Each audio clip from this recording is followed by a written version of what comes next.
Hey guys, this is Frozen Wish Studios here, and welcome back to another movie review. With the release of A Quiet Place Day 1, I am here today to do a review on the A Quiet Place films leading up to it, the first two. So now I am here to review the first film, A Quiet Place. So A Quiet Place is the first installment in this new big horror universe. Even though these films are basically very small scale, I'll talk about that later on. And it came out in the year 2018 and is directed by John Krasinski, who also not only directed the sequel. Wait, did he direct it? Yes, John Krasinski directed. Sorry, my bad. And also, although personally I think he's a much better actor than he is a director, but he's a pretty good director. And it stars him, although Emily Blunt, Emily Blunt is the lead of the film. So John Krasinski, Emily Blunt, Millicent Simmons, Noah Jupe, Kate Woodward, Leon Russo, etc. Yeah, very few characters here. And so the film tells the very simple story of this creature who pretty much that's a story of a creature who has a sense, only has one sense, and that sense is sound. So basically this creature is technically blind and cannot smell, only can hear. So yeah, whenever like noises are heard, whenever a creature can sense noise nearby, this creature runs to the source of the noise and attacks, whether it'll be a human yelling or pretty much a human activating sound or pretty much something dropping, and all that stuff. Even creaking wood, the creature would be sensitive. And so the film is set in this dystopian future, I think, where pretty much humanity has been wiped out by this creature, which will be explained how humanity was wiped out in A Quiet Place Day 1. And this basically one of the only survivors of this clash of the creatures is the family, Abbott family, Lee, Evelyn, the parents, and also the kids, Regan, Marcus, and Bo. Yeah, the film pretty much starts off with Bo, their youngest son, actually getting killed by the creature after his toy rocket activates, which causes, of course, noise, which happens. And so this family eventually not only grieves for the son, but they actually are forced to go into hiding in order to survive from this creature. They live the rest of their lives just talking, like being as silent as possible, speaking minimally, and pretty much communicating through sign language. And yeah, but of course, a bunch of trouble happens, resulting in the creature to hunt them. So yeah, that's basically the plot for it. So yeah, now I didn't get to talk about The Quiet Place Day 1 much on my channel. I don't even remember if I actually even did a reaction or review. I don't even remember if I actually did a reaction or review of Day 1 on my channel. But from what I can remember, but if you guys are wondering what my expectations for A Quiet Place Day 1 are, I'm excited for it. Now, originally, I actually thought that I was actually kind of predicting that it was going to be my favorite in the franchise, because I bought into the idea of having a big scale. I was bought into the idea of a big scale movie, like a pretty much. Whereas the first two Quiet Place films are small in scale, this one Day 1 looked like it was going to be like much bigger in scale. Because of the fact that it took place in the city and there's going to be hundreds of people, and the film was going to show how humanity was wiped out. I actually thought that could make the best Quiet Place film, just make it bigger in scale and all that stuff. But from the reviews I read, from the first reactions, it seems like the overall consensus is that it's good, but it's unnecessary. But it didn't need to be made. Well, technically, yes. The idea of a small scale, the idea of of a Quiet Place prequel explaining how humanity was wiped out. It's yeah, it's that. But from what I heard, yeah, it felt way too standard, and they actually. But from what I heard, yeah, it actually doesn't take full advantage of that because it's essentially like a standard, nothing special kind of film. Yeah, but that seemed to be the overall general consensus. They think it's good, but nothing special about it. Yeah, they said it's like nothing much happens. And also apparently humanity got wiped out way too quickly, and so it's basically like a story about these two characters surviving. So yeah, so I will actually keep an open mind on it. It can either, I think A Quiet Place Day One can either be the best A Quiet Place film or the weakest one. But even though it is the weakest, even though it ends up being the weakest one, I still have very high expectations for it, hoping for it to be really good. But yeah, now let's talk about the first A Quiet Place film, the one I'm reviewing right now. And yeah, now this is a movie that actually came out of nowhere, and nobody expected to succeed. I guess I'm not sure if people were actually anticipating this movie or not, but I mean, it is from the director John Krasinski, who is already a very famous guy, but he wasn't really known for his directing. If I'm not mistaken, this is his directorial debut. Correct me if I'm wrong, but yeah. Now, yeah, coming off this one, what are my thoughts? What do I think of A Quiet Place? I love it. Yes, I love this movie. I mean, just like almost everyone else, although some say this movie's overrated and all this stuff, I get that. But to me personally, I'm certainly having the popular opinion of this film. I think A Quiet Place is a brilliant movie, especially for the time when good horror movies is a rare thing. A Quiet Place Day One is actually just really succeeds in that a lot. Yeah, A Quiet Place is one of the most original and uniquely crafted horror films I've seen in recent years, with a premise of creatures who are only sensitive towards one sense, which is noise. The film came off as more of a suspense thriller than horror because of its atmosphere. Yeah, it's essentially not really a horror movie as much as it thinks. Yeah, I remember seeing this film like being promoted as just a legit horror movie. Like you got like scenes that are terrifying. Like even while seeing the trailer, you can tell that it's gonna be like really scary. Like the scene with Emily Blunt in the bathtub, the image of it, you may think that it's gonna be a really big jump scare there. It's not.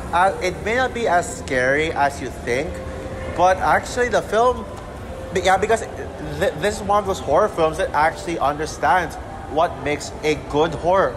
A good horror does not come from the fact that there's big jump scares, but it's scary atmosphere that makes the movie good, and that's what you want.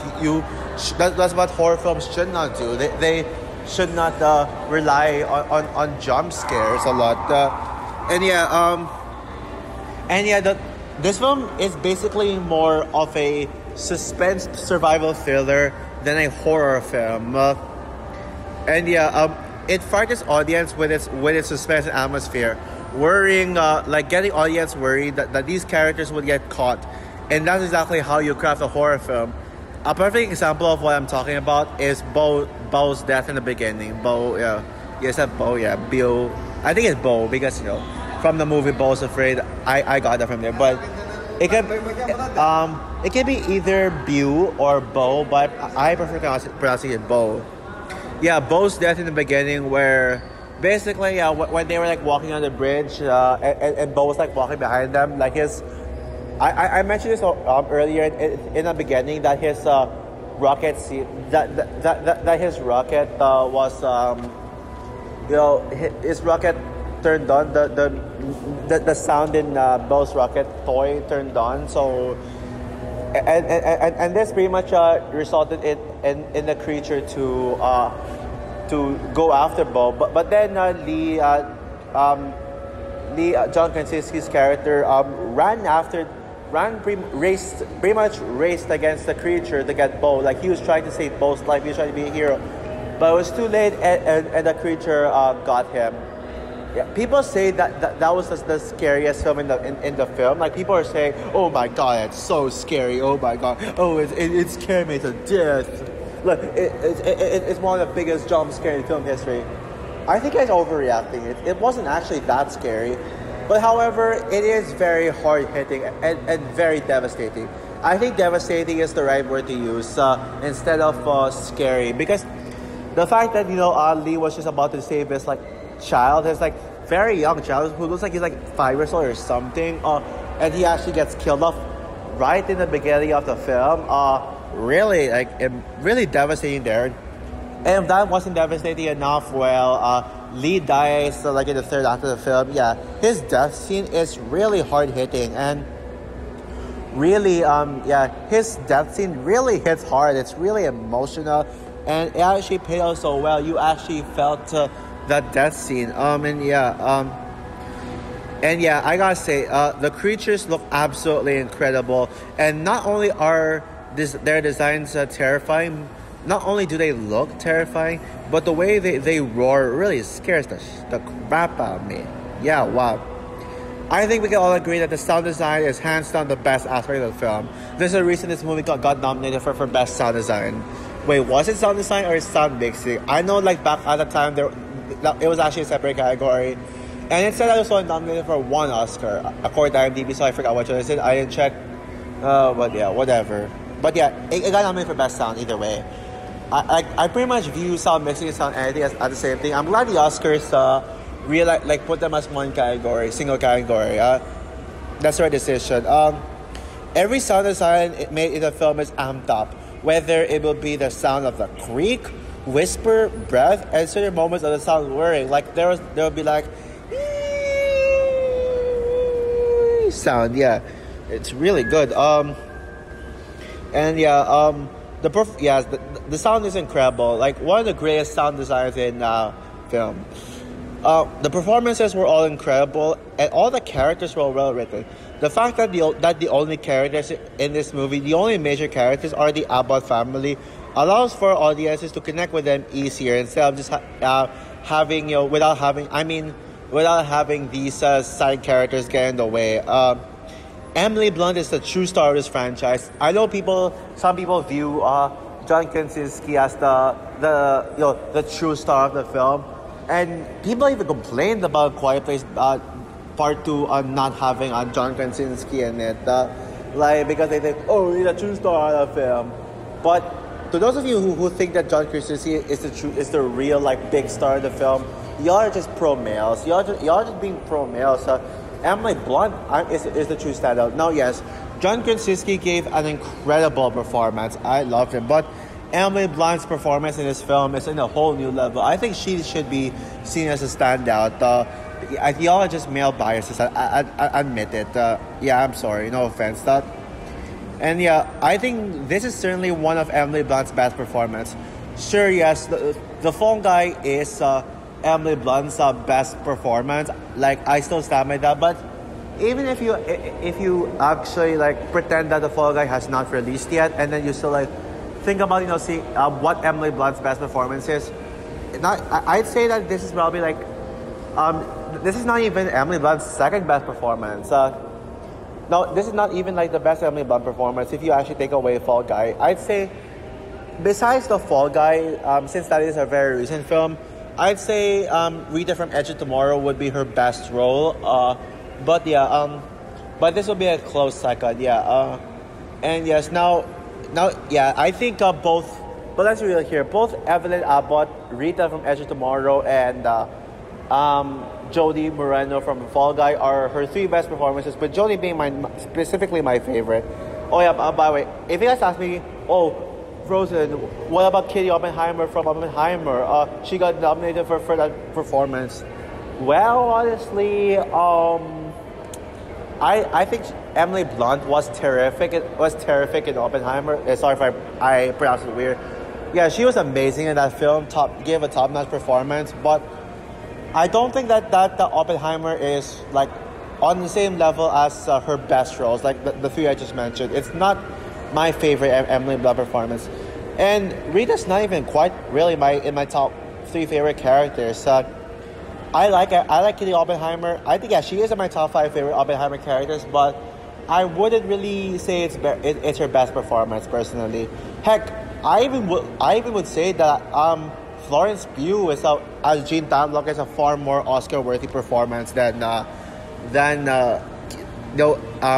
Emily Blunt as Kitty Oppenheimer. Yeah, if it were down to me, I would have had Florence Pugh nominated over Emily Blunt, but still, yeah, you get the point. Yeah, I think that even though John Krasinski's performance here is great, I think John Krasinski's directing was more of a highlight for him than his acting performance. And yeah, the kids were really good too. Noah Jupe, great. Probably my favorite performance from him. Yeah, and yeah, Noah Jupe. He had other great roles, but I think this is his best one. And Millicent Simmons, yeah. The fact that they actually got a deaf actress to be in this one, because the whole story, because the dialogue of this film revolved around sign language, is actually brilliant. In fact, yes, a vast majority of this movie's dialogue was done in sign language with less speaking words, which is what elevated the greatness and uniqueness of this film. Yeah, the fact that it was a dialogue less, and even though the film is mostly silent for a lot of the times, it's still very engaging. Yeah, so overall, while it's not quite in my top 10 favorite movies of 2018 list, A Quiet Place is still a strong horror film thanks to its originality, uniqueness, use of sound and silence, and characters who are helpful in making the movie engaging because you actually connect with them. So with that said, I'm going to give A Quiet Place, of course, 5 stars out of 5. Flawless movie. The reason why it's not my top 10 favorite movies of 2018 list is because there are just a couple of 2018 movies I can name that I think I can't really see myself, saying A Quiet Place is better than them. Yeah. So yeah, this would definitely be, but yeah, this is easy honorable mention for sure. So yeah, that's all for my review of A Quiet Place. What are your thoughts on the film? Do you love this film as much as I do? Or do you think that this movie is overrated? Comment down below, like, subscribe, hit the notification bell, and stay tuned for my review on A Quiet Place Part 2. Bye, guys.